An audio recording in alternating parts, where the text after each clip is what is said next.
I figured I'd just share where I was. I did a little test, just kind of like a, a little typical figuration of some chords with Flute 1 and 2, just to see how they were meshing together.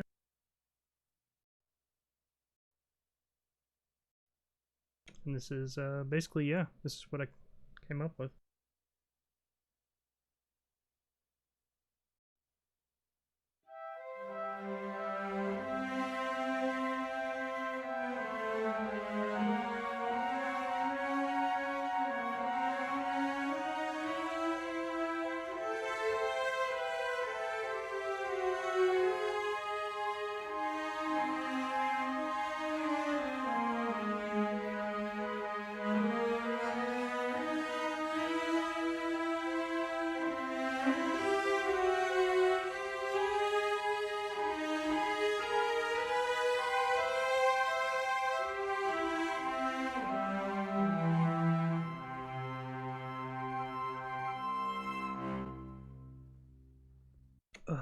Kind of improvise a line over it, but that's okay.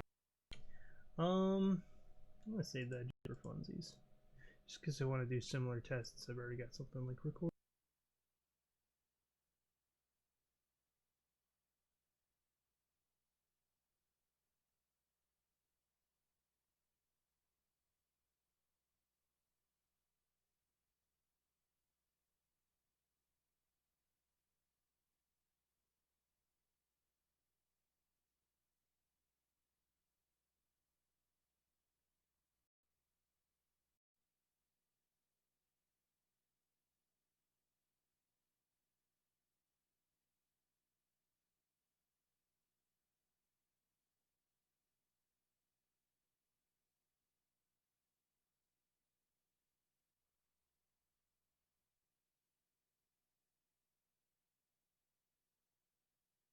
Something I was thinking about at the store was I started these VCAs up here for the individual woodwinds, but I think I'm just going to make the clarinet 1, bassoon 1, flute 1, and oboe 1 the VCAs for their respective group.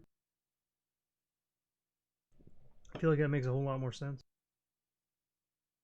So,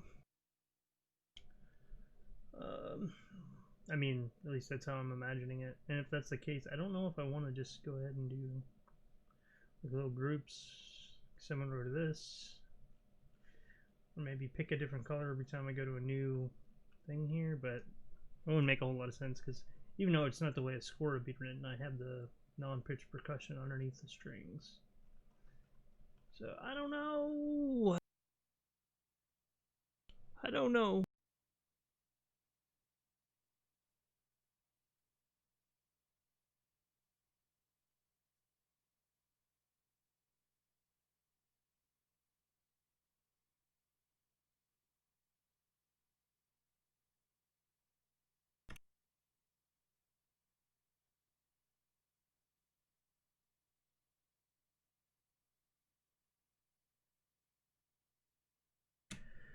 So I have flute 1 and 2 done.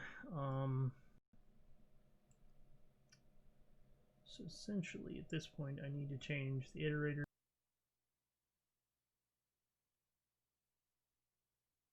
To not send a flute 2 at all. Send a flute 3.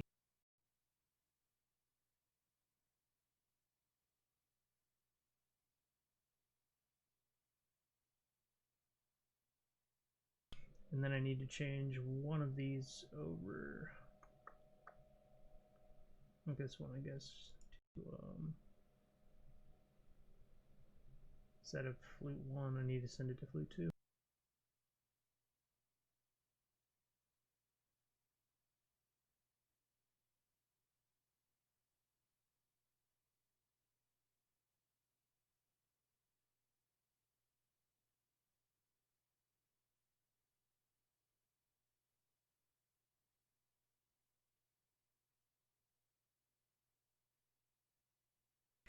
And let's see here.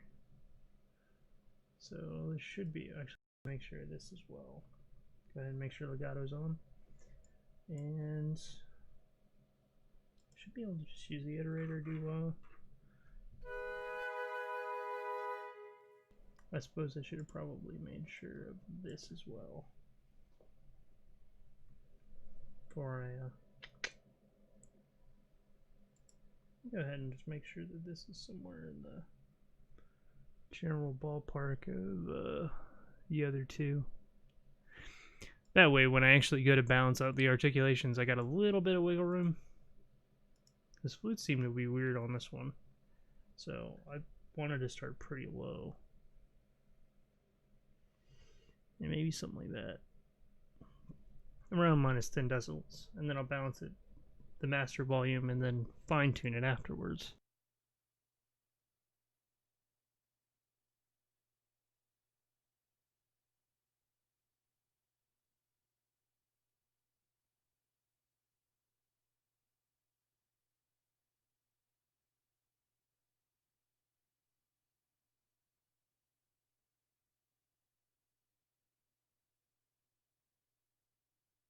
Yeah, now this should just be a triad.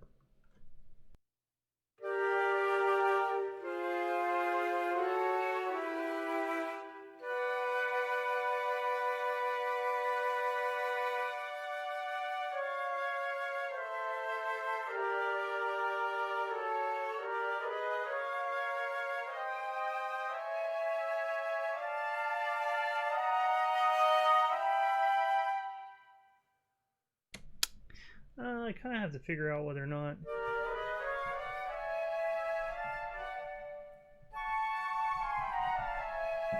do I want this to be the 5th, or yeah, I actually think that's a better idea, making that the 5th.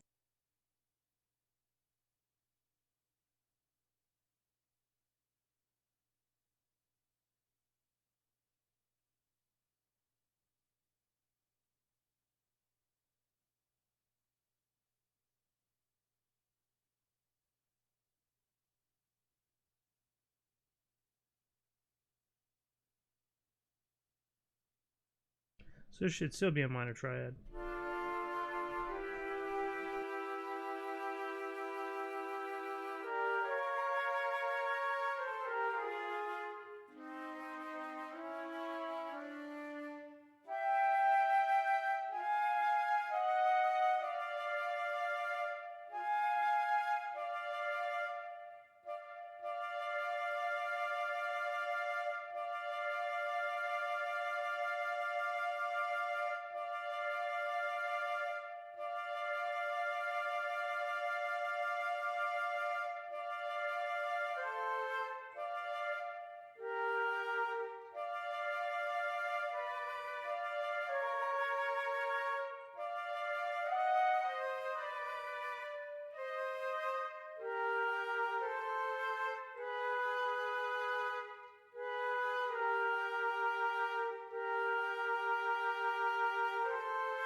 I just feel like the Flute 2 is really loud.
Interesting sonority difference. Still can't help but feel like the third is too loud.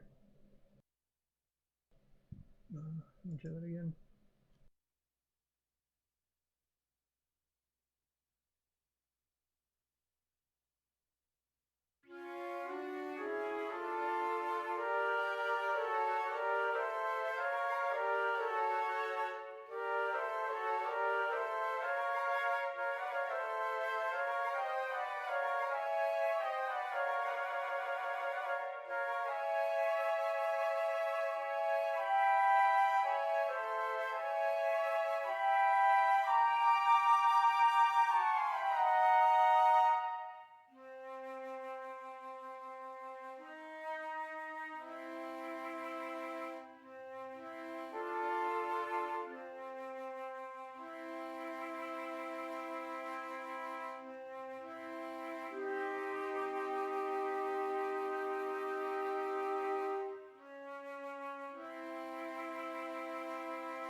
Yeah, I think it's alright.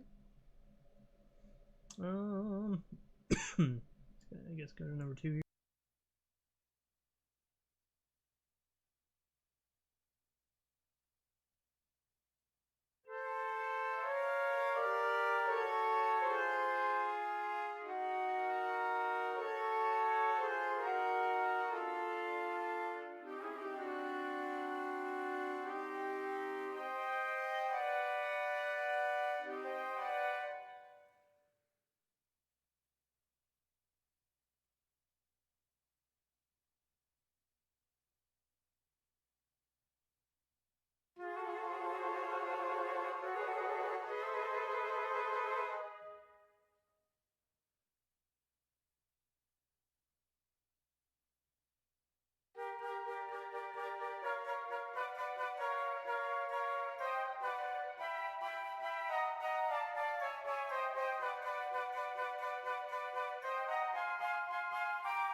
It's going pretty well.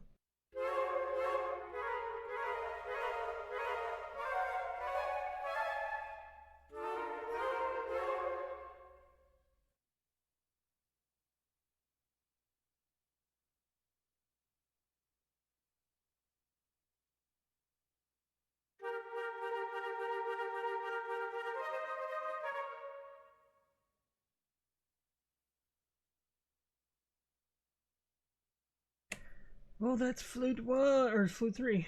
So saving. And then after that, I just have to balance Piccolo octave up from Flute.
Alright, I got some sausage on, so I'm gonna set a timer here.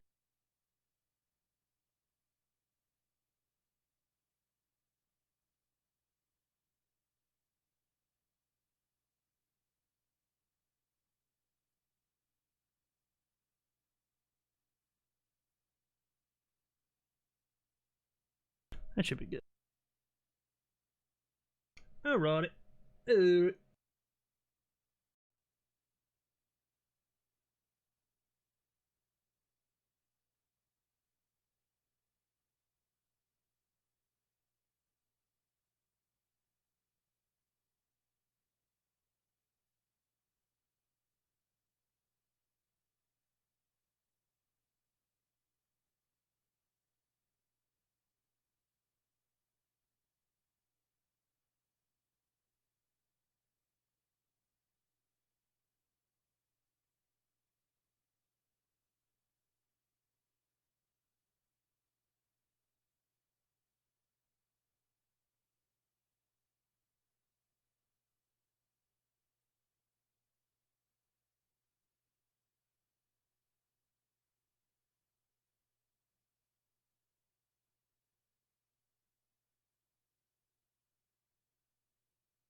going all out here.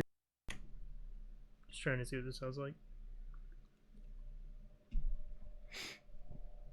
Before I get back to balance and piccolo. Just want to make sure it's sitting in the right spot before I bounce the rest of the articulations.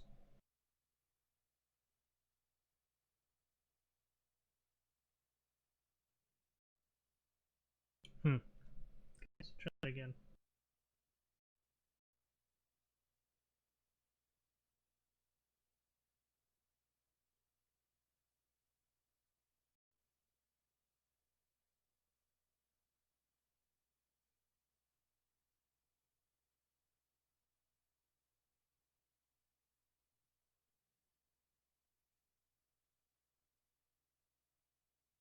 That's why I always use those scaffolding tracks. Oh, this takes forever. Are you using any reference to balance the instruments? No, I am not, other than my ears. My ears and listening to lots of stuff. I think the biggest thing is kind of getting used to listening to orchestral music in general, or at least recordings of it. If you like the more like modern film score type sound, my cat's yelling at me. Then the best thing to do is listen to that.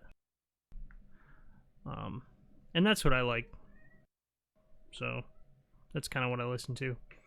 The main thing is making sure that you set your monitors to a like specific listening level, and you get used to that, so that when you do play around mixing something, you have like a general idea where everything should be, because you've listened to other music at that volume. Because that's like one of the biggest things I think for me was setting a volume and then doing everything to that.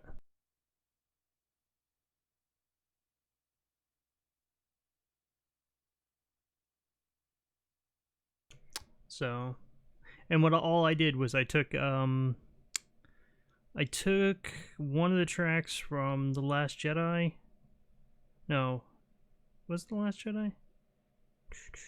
Yeah, I took one of the tracks from The Last Jedi, dropped it in, played it, and then basically I turned my monitors to where I wanted them to be, got used to listening to that a little bit before I actually started mixing this template. Hey, homie.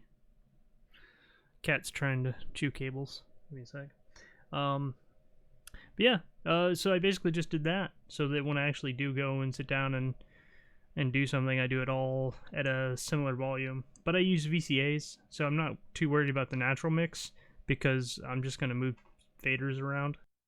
Because normally that's what they would do in a professional production anyways, is just pull in more close mics and stuff. Yeah, and you know, it's kind of that's kind of an important thing too. Is kind of picking where you want to be. But in my case, I feel like just moving the volume knobs to where you need them for that particular spot is fine. It's all virtual stuff. And like another thing that I like to do is if I am using, for instance, if I find myself using maxed out CC1 or maxed out velocity to make it loud enough, I will actually just increase the fader up and then just back the velocities off a little. So, because you're not going to be able to mimic the dynamic range of an instrument that well, especially when it's playing with other instruments. So, like a good example would be if a cello section and a bassoon section are playing in unison, they have like a pretty wide dynamic range. And then if you try to balance your bassoons around, I don't know, your woodwinds, it might sound right there, but then when you try to put it in with the cello or something like that, you're going to find, well, it feels a little stiff and the dynamic range doesn't feel right. So you'll probably have to play really hard on your high up on your CC1 with your bassoons, while your cellos just melt it. And you can use, I kind of go like by like a rough Rimsky-Korsakov method when it comes to this. So like the main thing is each section is balanced to itself. So my clarinet, clarinet 1, and bass clarinet, clarinet 1, 2, and bass clarinet balance to themselves. Woodwind sections are all basically balanced to themselves, and then all the strings are balanced to themselves, right? So what ends up happening is if I do need strings to be louder or something like that in one particular spot or softer, I can back them off with a VCA instead, as long as the actual sections are they feel homogeneous. And one of the things I like to do is when I am balancing these, I actually balance them around chords a lot, rather than just balancing them to the exact levels. So that's why you're hearing, like right now, I'm gonna arm it back up. I've got the flutes, and I'm just finishing up balancing the woodwinds, and the last one I've got left to balance is the piccolo. So I'm trying to get the right sustain balance between all of them. And then, so like 2 flutes and a piccolo should be like flute with a little piccolo, and then vice versa. If it's just 1 flute and 1 piccolo, it should be like piccolo with a little bit of flute on the bottom. So getting that right is important. And then, so I did that. And then now I'm just testing if I had all 4 flutes playing for some unforsaken reason, mainly because I'm going to mute these and kind of just listen that way. But these are just going to be playing a minor triad with the octave on top. So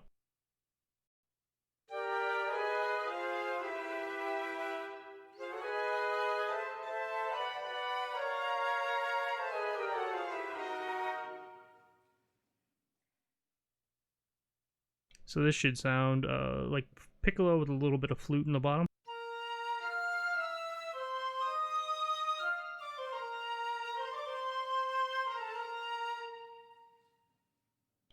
Which is about right. And if I add this one back in, it should sound like flute with a little piccolo on top.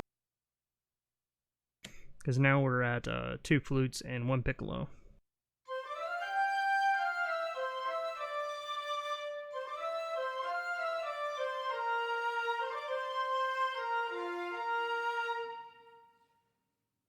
I agree. It is a pain to bounce, but it just ends up being worth it. Like, because I mean, I have Spitfire and I have Cinesamples, and in both cases, I end up having to balance it anyways. So, yeah, that part's a little frustrating.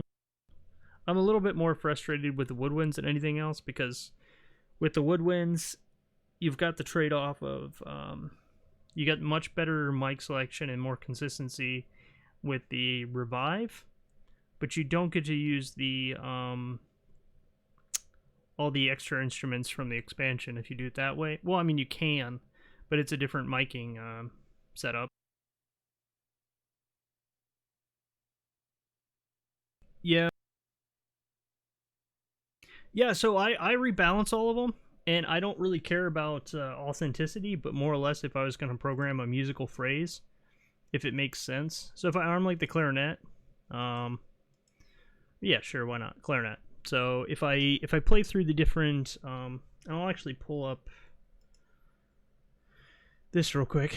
So I actually set, while I'm balancing, I actually fix my velocity to maximum, and I balance everything at CC1 maxed out, velocity maxed out.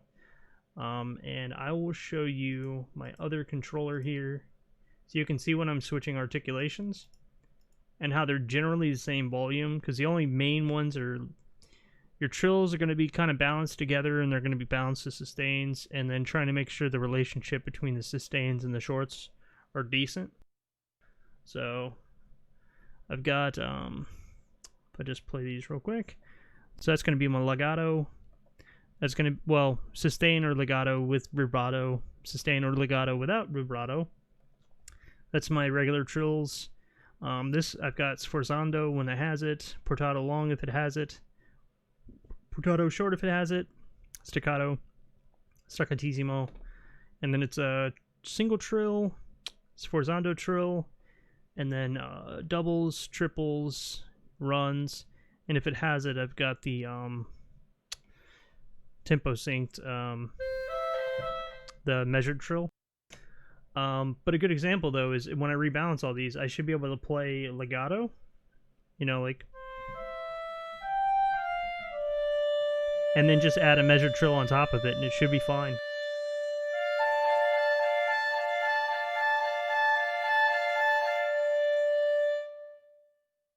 This doesn't have sustains without the vibrato. Well, it's vice versa. It actually has them, but I'm making sure I don't have any. Just double check something. Okay, so yeah, so these would be sustains. Let me turn legato off. Oh, let me try that again.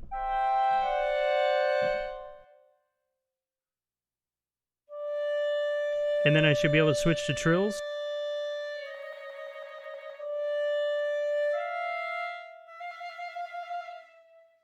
Now if I switch to some of these shorts, and I think the clarinets are kind of probably the worst offender, because like this portato short has like nothing. That's the maximum they recorded. I don't know how that's forte.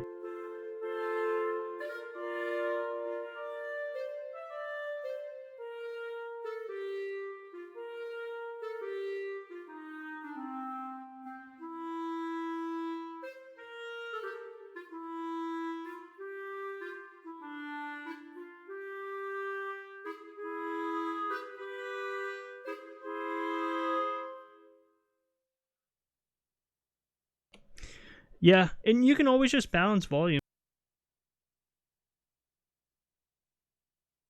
In general, like, I know Mike Barrett is a good example. Mike Barrett basically just uses legato and staccato. And I don't think he might use trills too. I take that back. Like, legato, staccato, and trills for woodwinds. And it works well, because he just balances the volume so that he can play phrases with those. And then doesn't worry too much about dynamic. And I don't either, honestly. So, it should be fine like that. And you can hear like some of these if I go to bassoon on legato. I try to play chord.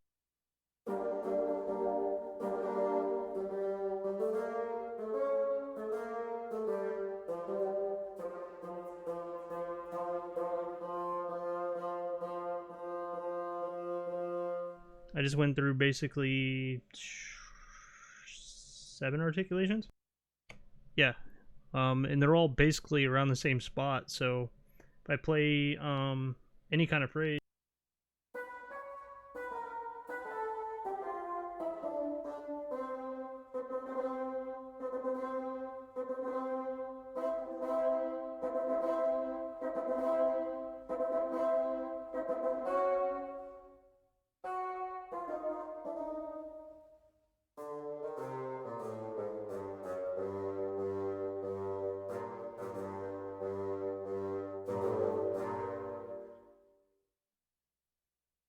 I mean, it's kind of, you know, I just kind of rushed through it on the woodwinds, because for the most part, most of my like jumpier phrasing I'm probably going to do mostly with the short patches of some kind, and then most of the legato stuff I'm going to do with itself, so it's not too much of an issue. But balancing with a chord, I think, is a big deal, though. That's one of the weird things that I do. Because when I do balance, I always balance usually to a triad or something. It's a little different with some of the alternate instruments.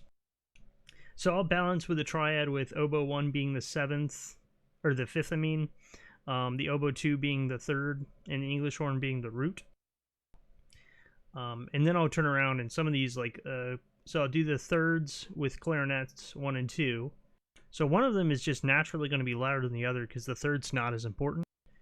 And then the bass clarinet, for instance, I will balance with clarinet 1 and 2 in unison, and then the bass clarinet.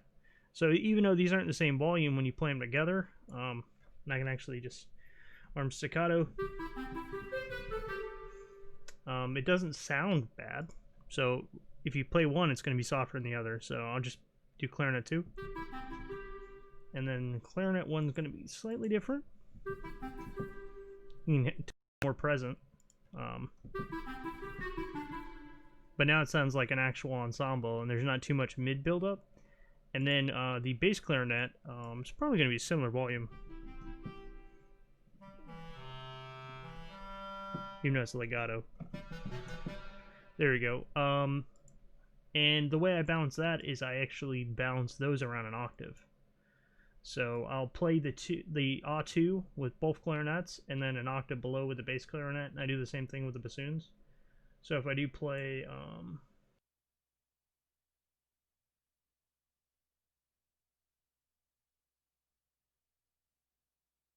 if I play these together now, that sounds correct to me. For like more of a filmic sound, of course. And it's the same thing with the bassoons. If I arm the bassoons,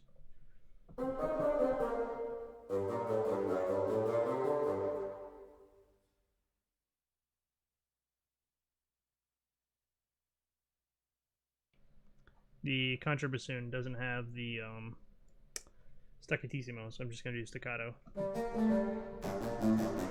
There we go. I'm going to drop that octave on it. And just for a second, I'm going to take off the velocity so that I actually get different velocity layers. One sec. So now if I arm the bassoons,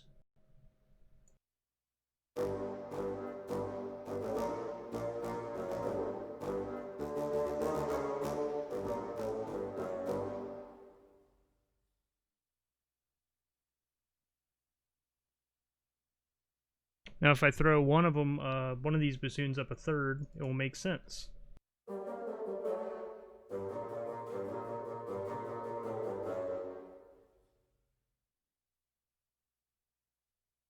And then if there's a particular if there's the thing where like let me say I have a 6 under the melody or something instead of a third above it or something, I can always switch which one has the top note, so there'll be one of them is always stronger.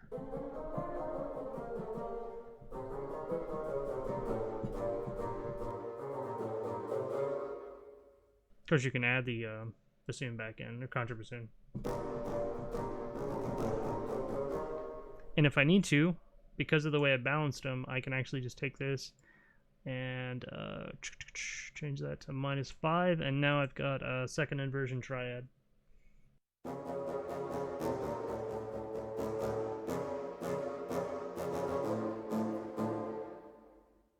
And if I want to change the sonority of the root versus the third, again, I would just drag it to the other instrument instead of using these transpose things.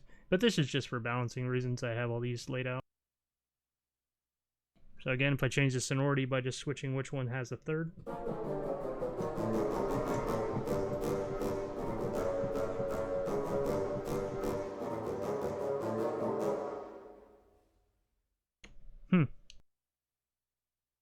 Yeah, as do I. I actually use these things called scaffoldings, which I have a bunch of them down here. But it's really nice. I had them set up before. I deleted them for the Woodwinds for the most part, because I just moved them around a bunch. But for instance, I've got violin 1, 2, 3, contrabass. These are actually separate MIDI tracks, and they don't allow any important CCs to go through. Just basically CC 1, 2, and whatever transposes I have. So, and I can just make some voicings with this. So, because it's the same thing with my strings, I always balance around chords. So if I do this, I can actually just arm, let me say legato.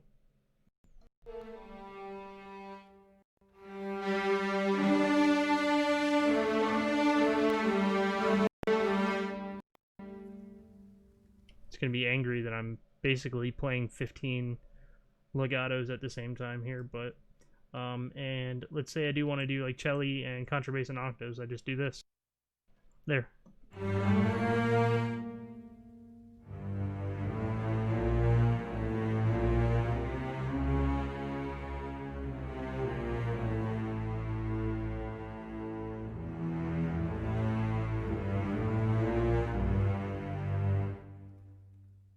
Yeah, it's the same way. I can do this and send each one to different tracks with channels after I transpose them.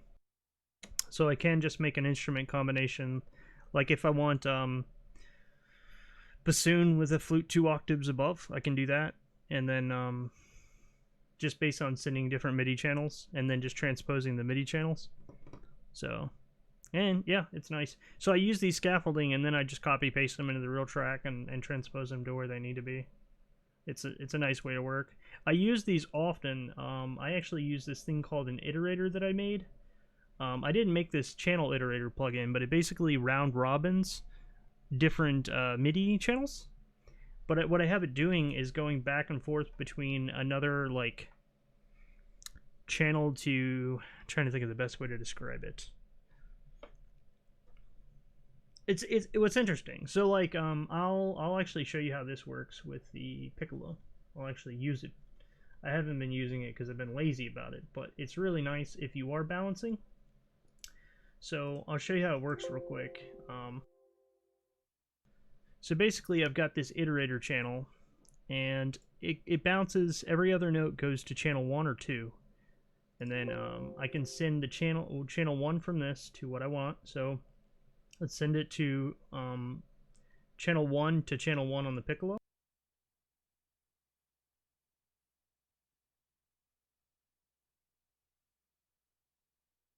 And this is where it gets cool. So I've got this other, I call it a keystone articulation, because normally I like to balance around a particular articulation. In this case, I'm going to take the transpose off. But this eats any important CCs. And that's the big thing on this. So if I have this send to piccolo,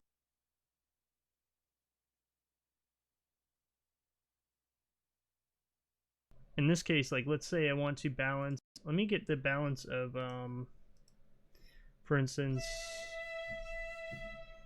let me take this balance for the sustains.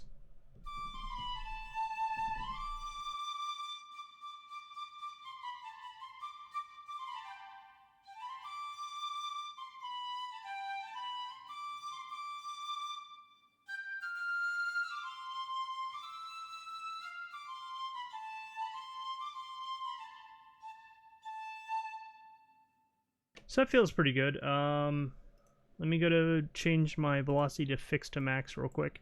So right now what I'm going to do is I'm going to send every other note to that that channel. So in my multi here, I have the Staccatissimo on channel 8 here. So what I'm going to do with this second, the keystone articulation one, is I'm going to send channel 2 to channel 8 on the piccolo.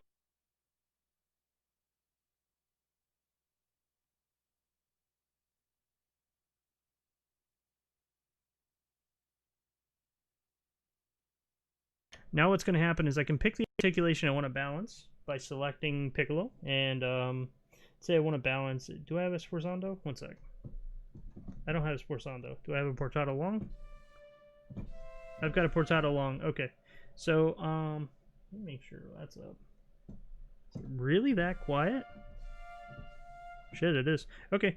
So, so now I've got portato long armed, and then all I do is arm this iterator, and every other note is going to go to that staccato.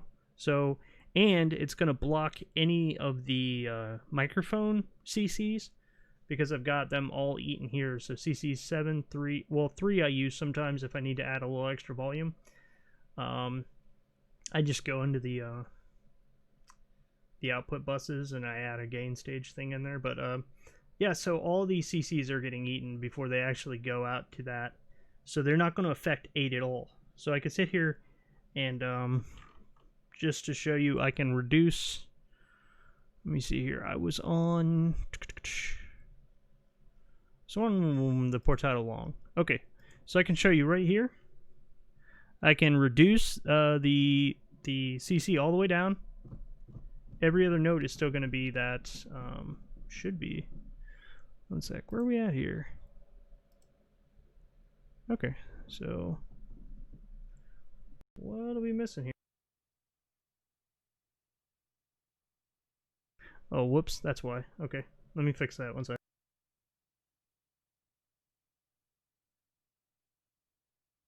Now it'll work.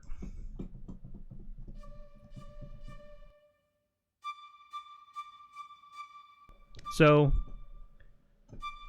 on the other one. Now I can just raise the CC of the one I'm trying to balance around this staccatissimo up, and it won't change that staccato short.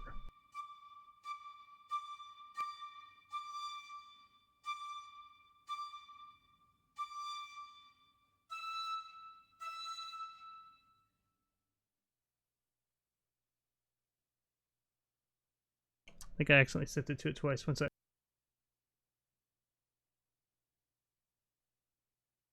There we go.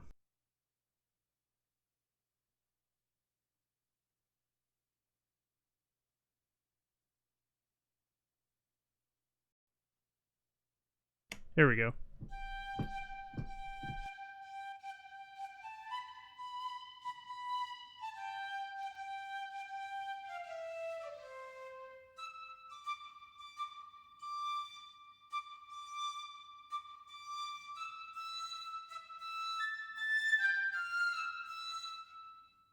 Now, let's say I want to balance the portados around the long instead. All I have to do is go in here to this, the keystone articulation and change it from channel 8 to channel 1.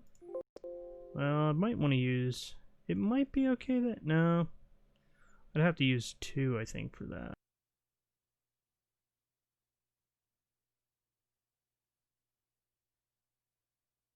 So one snag here is that, let me just change that to 2. Mute this one for now. Change this articulation to 2. So. See, every other note is the sustain. And I don't have to press the same note, I can press different notes.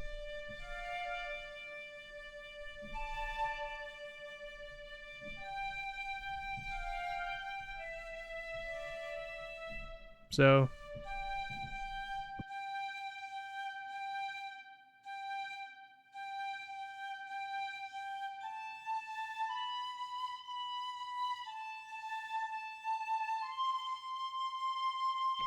That sounds good to me.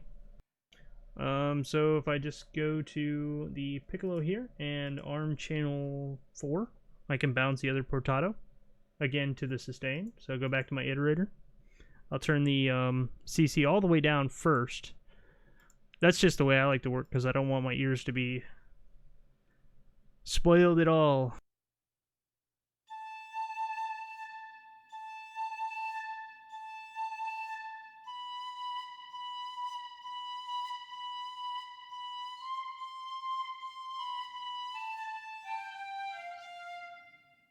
Sounds about right to me. And then I can just arm channel 7 and do it again. Now I'm balancing a staccato to the long.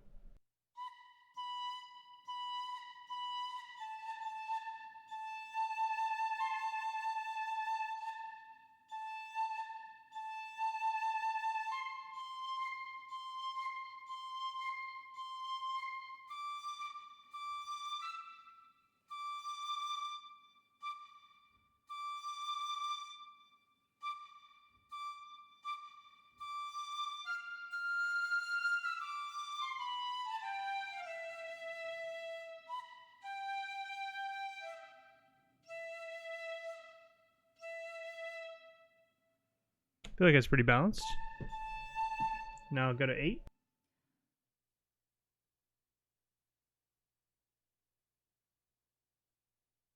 Same thing.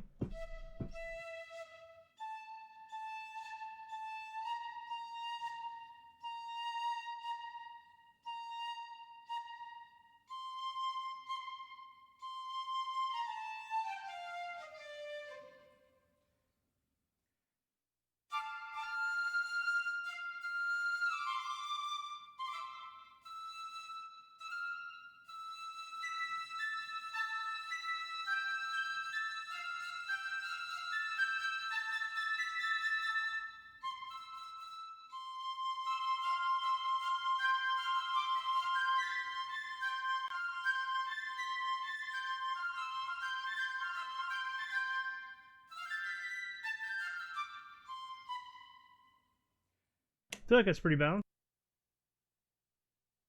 Let's see here.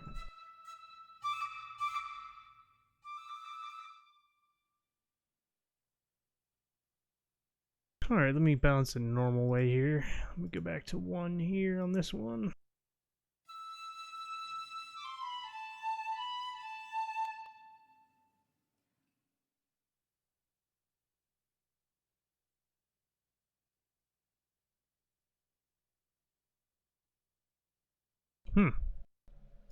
Oh, maybe that's the reason.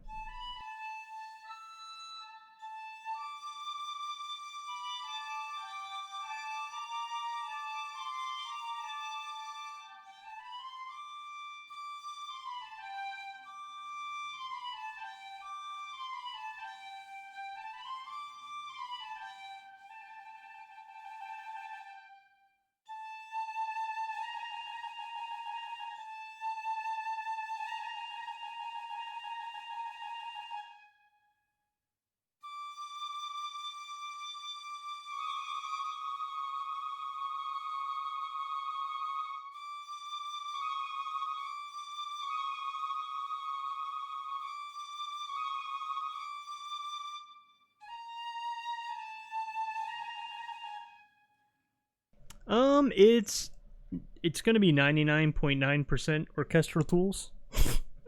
um, Mainly because it's gonna be JXL brass, Berlin Woodwinds Legacy, and then Berlin strings and Berlin percussion. The stuff that I'm using outside of that is probably going to be a weird mixture of stuff from, like, if I do want to add any ethnic instruments, I might throw in. It's weird because I might use the Grand Casa from like one of the arcs if I decide to put one in, or I might just use one of the ones from LA Modern Percussion.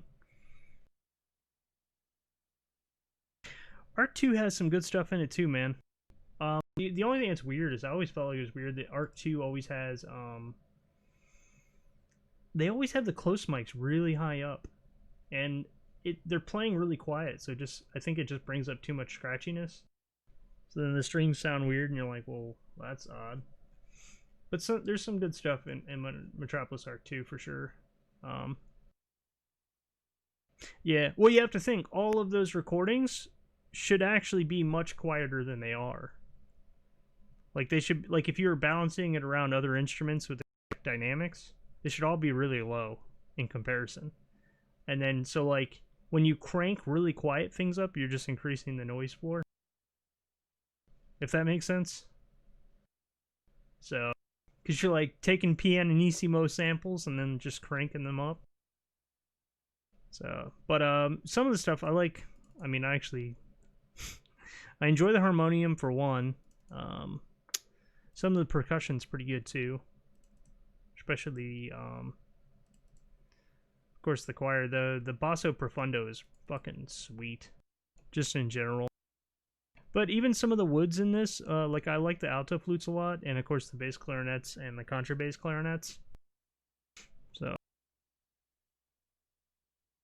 bass trumpet's all right. I do like the Wagner tubas and the euphoniums a lot more. Yeah, that's the thing is there's good stuff in all of them. If Sign had existed back then, I would have just bought a handful of things that I wanted from Arc 2. You know, because I don't need all. It's the same thing with Arc 1. I didn't know all that stuff from Arc 1. There's only some things I needed, but Arc 3's just wild, man. That's easily the scariest. Just the dynamics on those things are just nuts. They're very angry thing. It does not go not angry. Yeah, it's all like I said, it's all orchestral tools. Which is, you know, like I said, it's nice. With choir stuff though, I'm probably going to be using I'll probably still use some of the arc stuff, but I'll use Dominus or Dominus Pro, whatever, and then I'll probably use bits and bobs. Like I'll probably still use symphonic choirs from East West, because the word builder's just, if you know how to do it well, it's good. Trying to think. For other percussion, I might throw stuff in there. For piano, I'm using Piano Tech. Other than that, harp, I'm using the Berlin harp.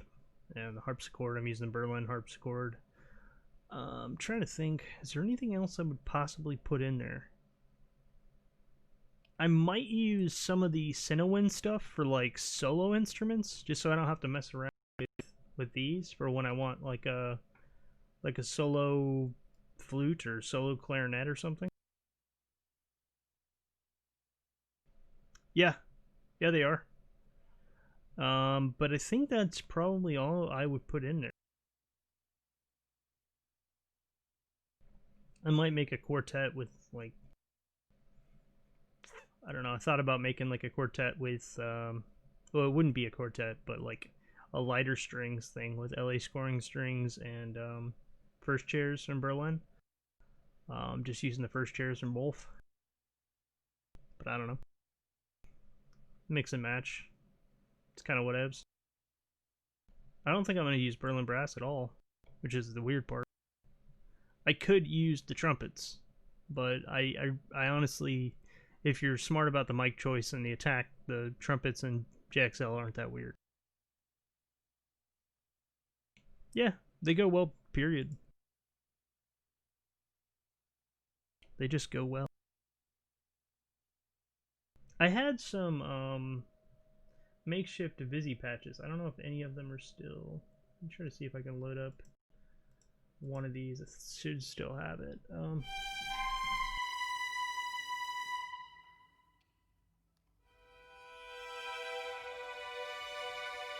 So these are like makeshift Divisi patches that I made, where I'm actually crossfading between a sustain from Berlin strings and a sustain from the first chairs to like thin it out.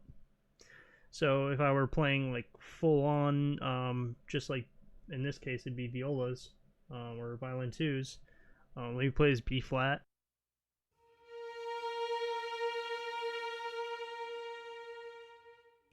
And then I would divide it basically in half by blending it with the first chairs.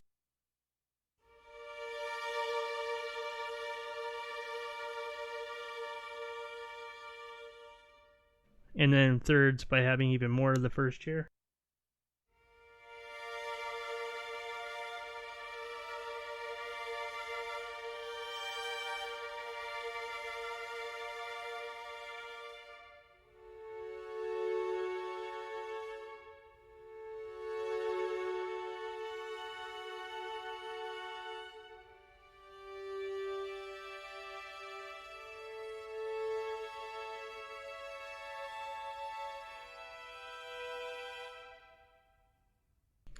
I gotta pull my pork out. Give me just a second. I got sausage on.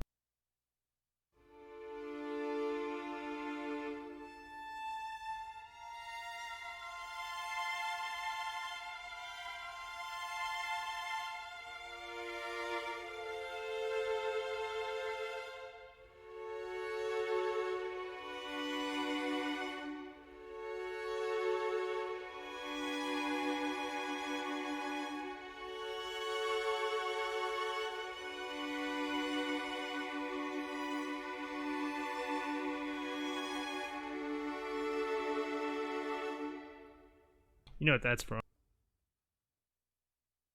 Alright, I'll be right back.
Alright, I'm back.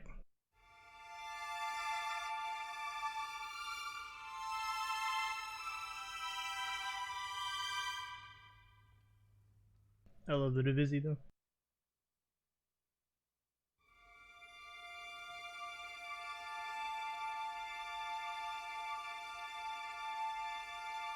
I'll load up something like this, like a little bed chord, and then just play some cello over it.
I'm heating up a pan. Sorry.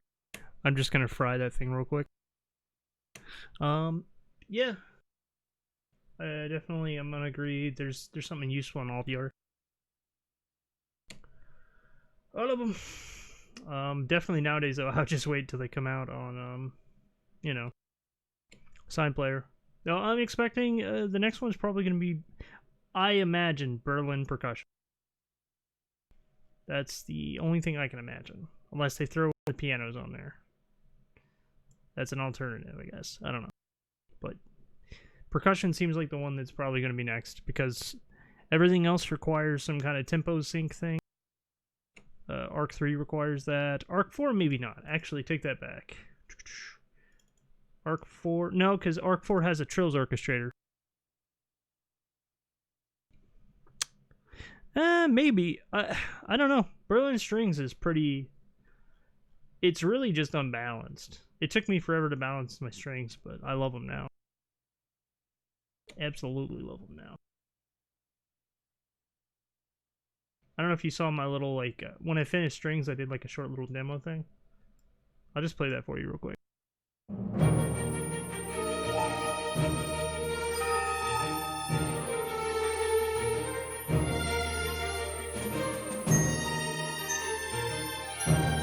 All the woodwinds are missing.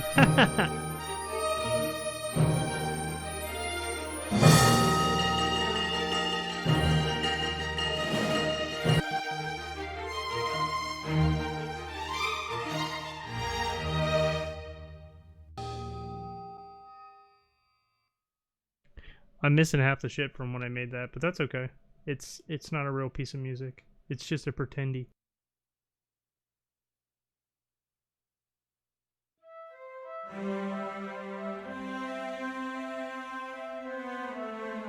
I'm just gonna leave this playing. It's just a cool little chord bed.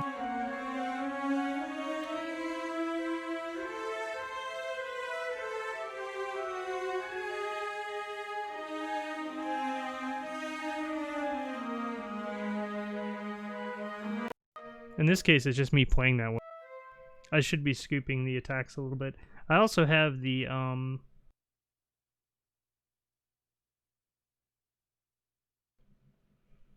well, which patches in particular do you feel like have the tourniqueted attack? I mean, I use the attack slider a lot. So in fact, it's like the entire sound of my percussion. That's why it sounds so good. Like, this is my xylophone, bro. Yeah, that's all 127 velocity. I'm sorry I did that to your ear. I use you can take the attack slider off altogether. I mean, I kind of use it differently. I actually automate it, but I just pull up the cello, for instance, and let me just... I'll actually be back in a second. I gotta fry that thing while I got the stove on.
Alright, I'm back. So, yeah, let me go ahead and,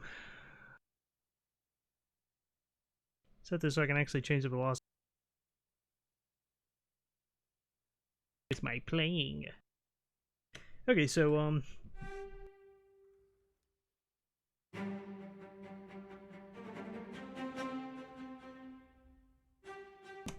so I actually crossfade between multiple shorts. So, I start off with much more attack.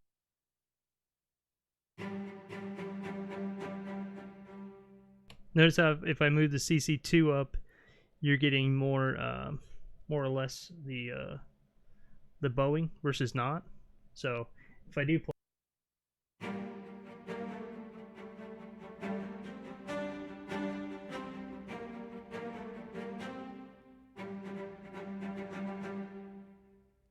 so I move it around a lot. And that one actually doesn't have even all the shorts thrown in there. So if I go to viola, there's even more shorts that it's crossfading between.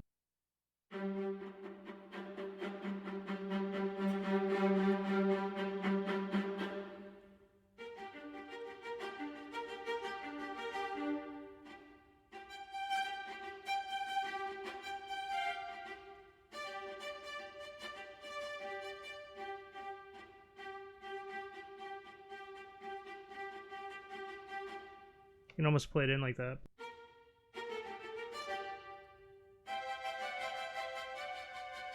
Because sometimes I want that like tighter attack like that.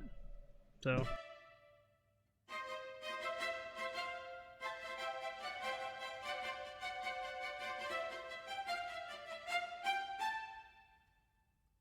So if I do have, you know, like the clarinets there. Say I just load up these.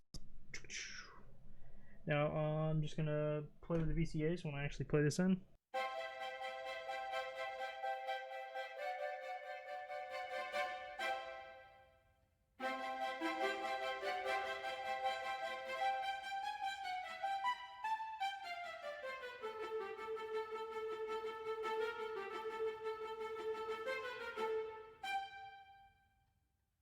If I want to throw that up an octave, give me just a sec. I'm going to use that scaffolding. That's what I call it. Viola. Up an octave.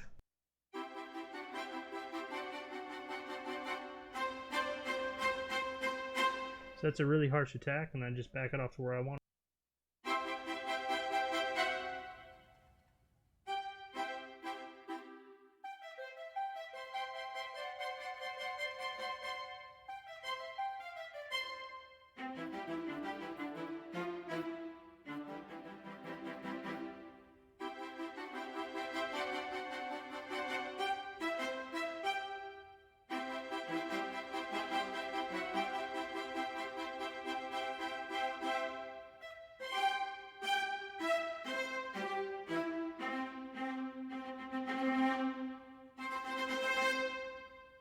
So it just seems more natural to me that way.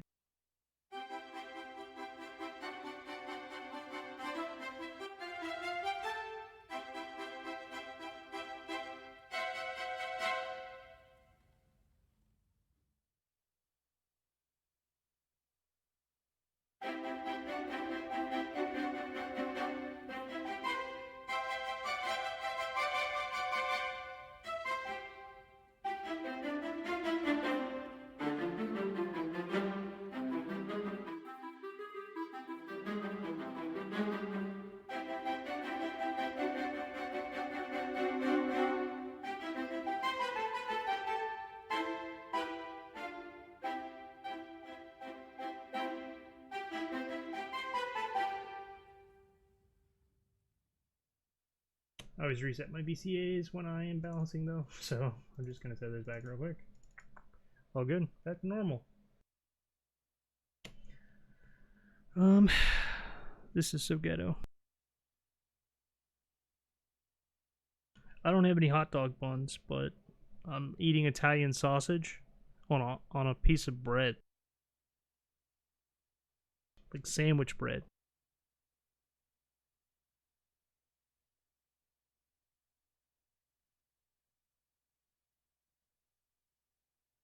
It is delicious though.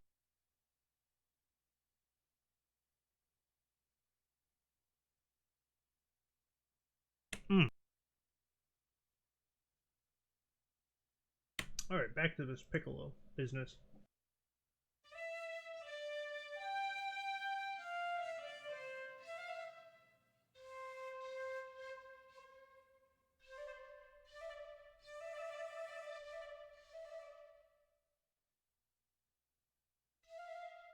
Oh yeah, I gotta go back to max velocity here.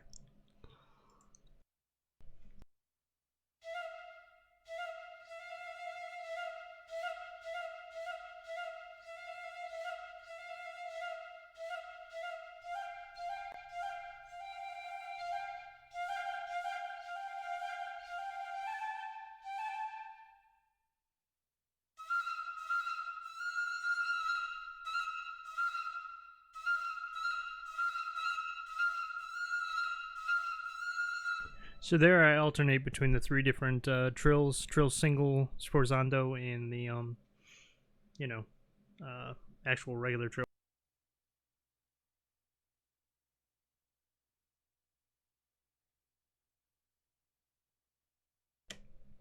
Especially now if I want to layer them, it's much easier.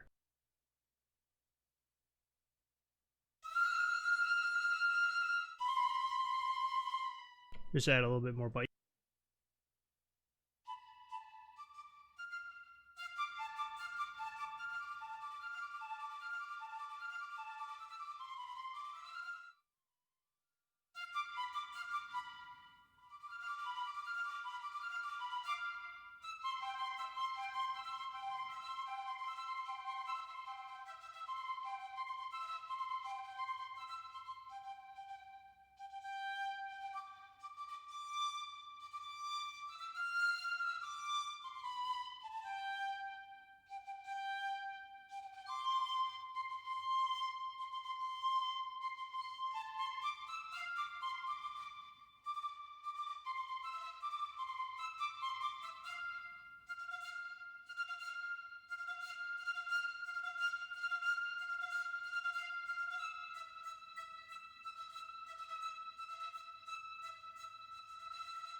So I kind of tweak it here and there as I'm going. Something I might push a little forward or back.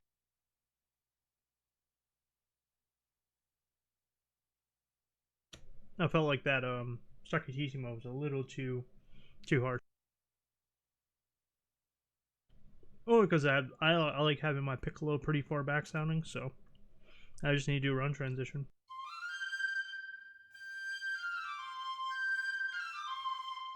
That's actually already good.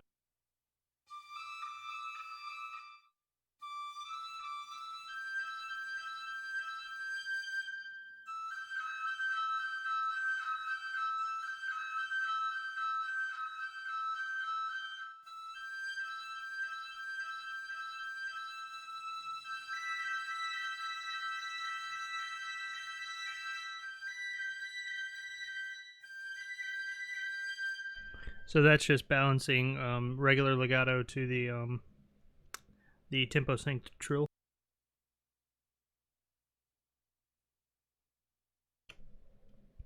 And piccolo's done. Woodwinds are done.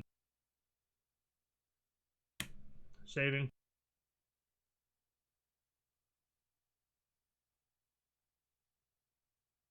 I think I'm going to do that thing I was talking about with setting the leader of each one of those as the VCA. It's like flute 1 VCA for the flutes, oboe 1 VCA for the oboes, clarinet 1 for the, you know. I think I'm going to do it that way. Seems like a good idea to me. Grabbing a soda while it's saving. You're back.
Alright.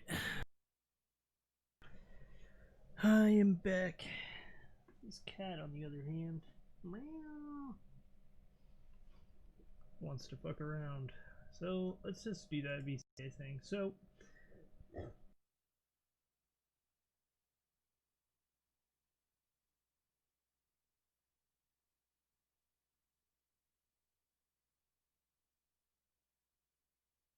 make this one VCA lead.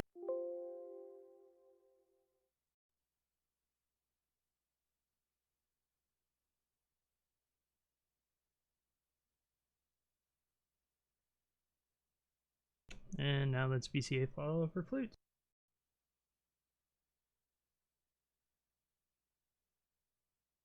Yeah, it looks a little cleaner. I like it like that.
And what do we got here?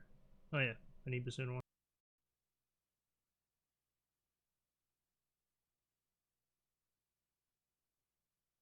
Now I gotta test the theory, but in theory, if grab these all and do a sustain real quick, right quick.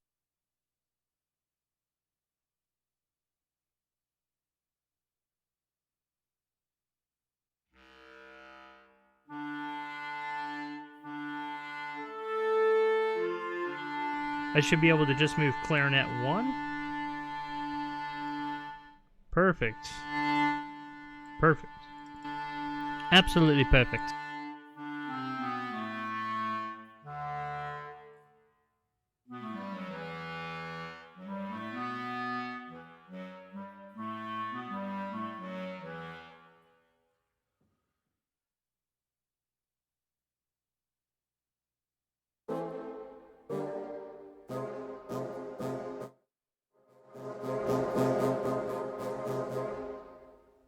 Perfect.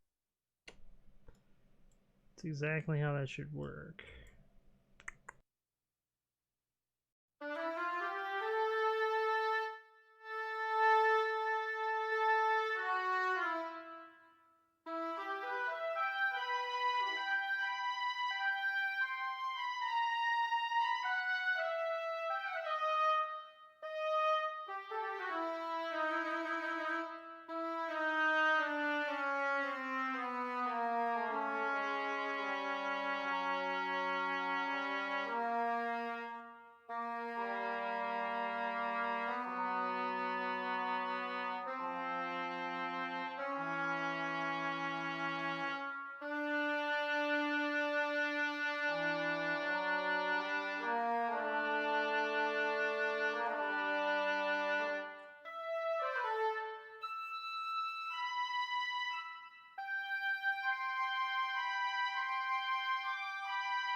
I think that sounded pretty good.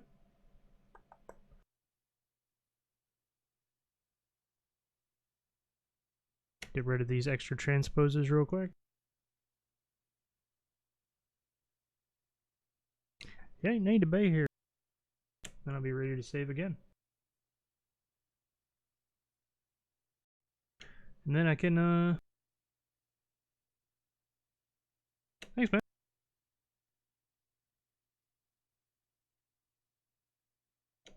Yeah, like I said, I've got everything VCA'd out, so these I actually can control with my surface on the left here. So, which is nice. That means I got to work the next 2 days, but I will be able to get started on brass this weekend, which would be nice because that should sound pretty good.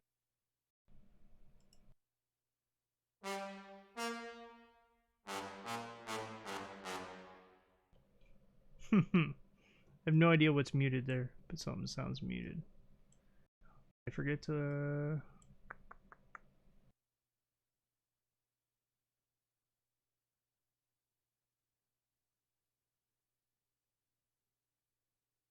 Well, that explains it. I'd actually have to make the channels make sense for that to work.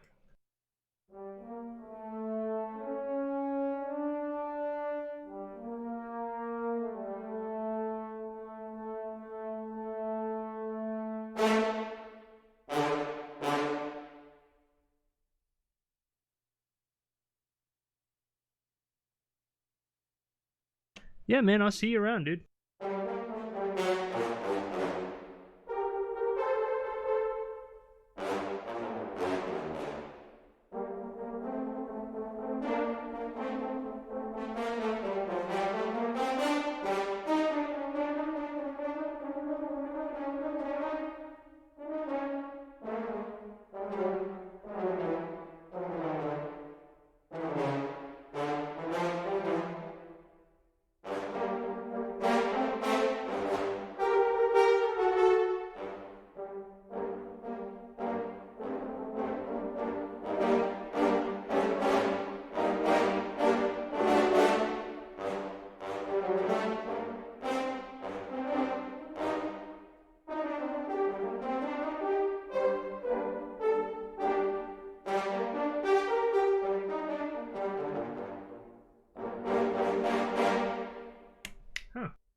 excited to actually get cracking on JXL.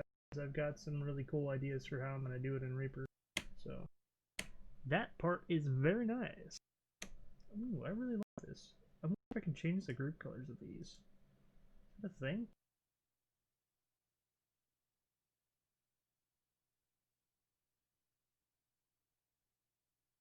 Hmm.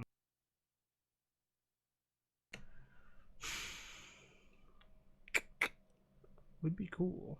Would be cool if I could change the colors of groups. Oh, maybe I can in Reaper. Hold on a second.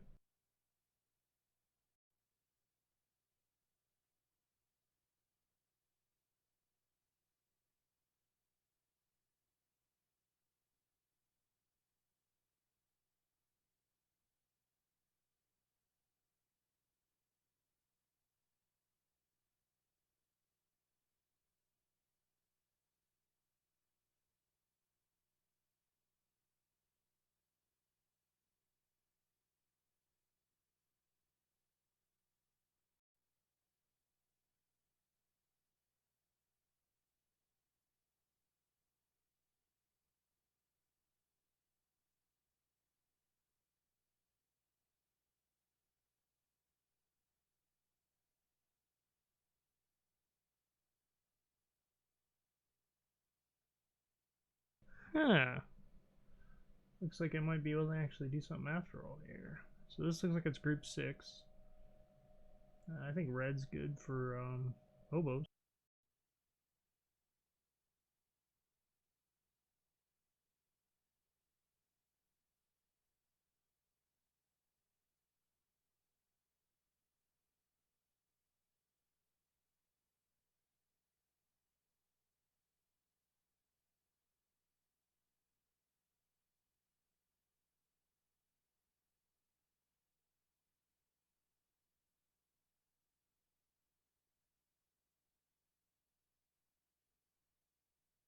Looks like a good color for clarinets.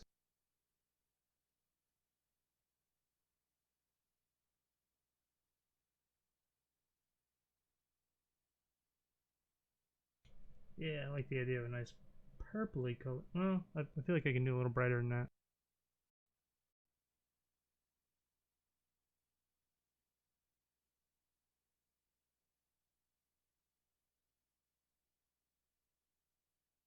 There we go. That's much more visible.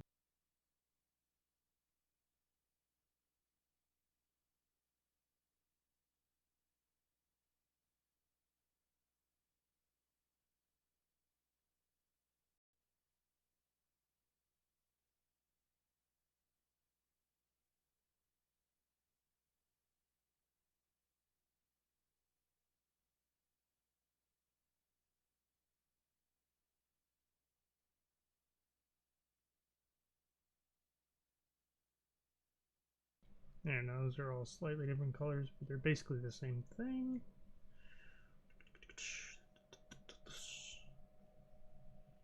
Looks good.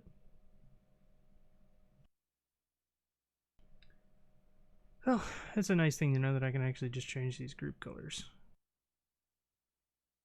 So, maybe I'll actually do something like this. Group 1 is Woodwinds, I think.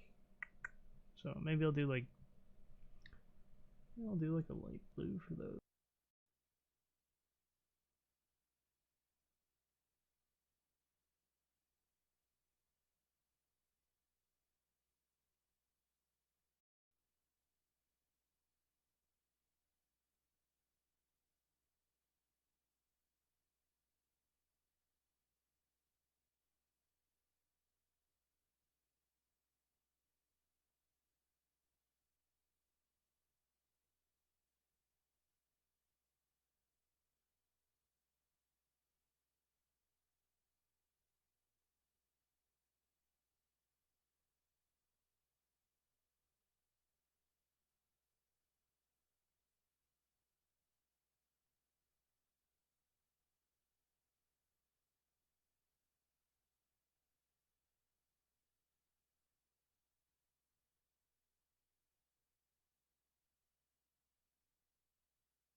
Yeah, I think this makes perfect sense right here.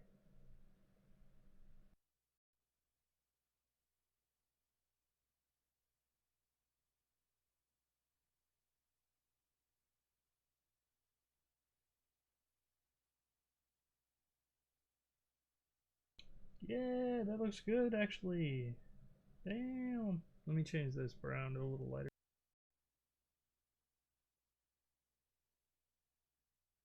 Yeah, now it's looking much better. Got a bit of a color scheme going there with the different faders. With the different faders. Now let me go ahead and close out all these things and save it, and I'll be good. Just in time to get ready to go to sleep.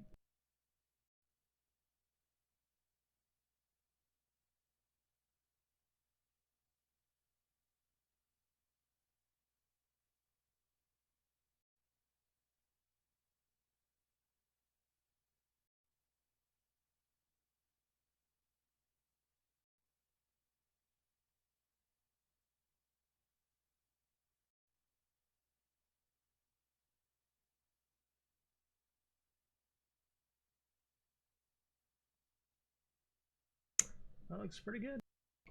Go ahead and save it.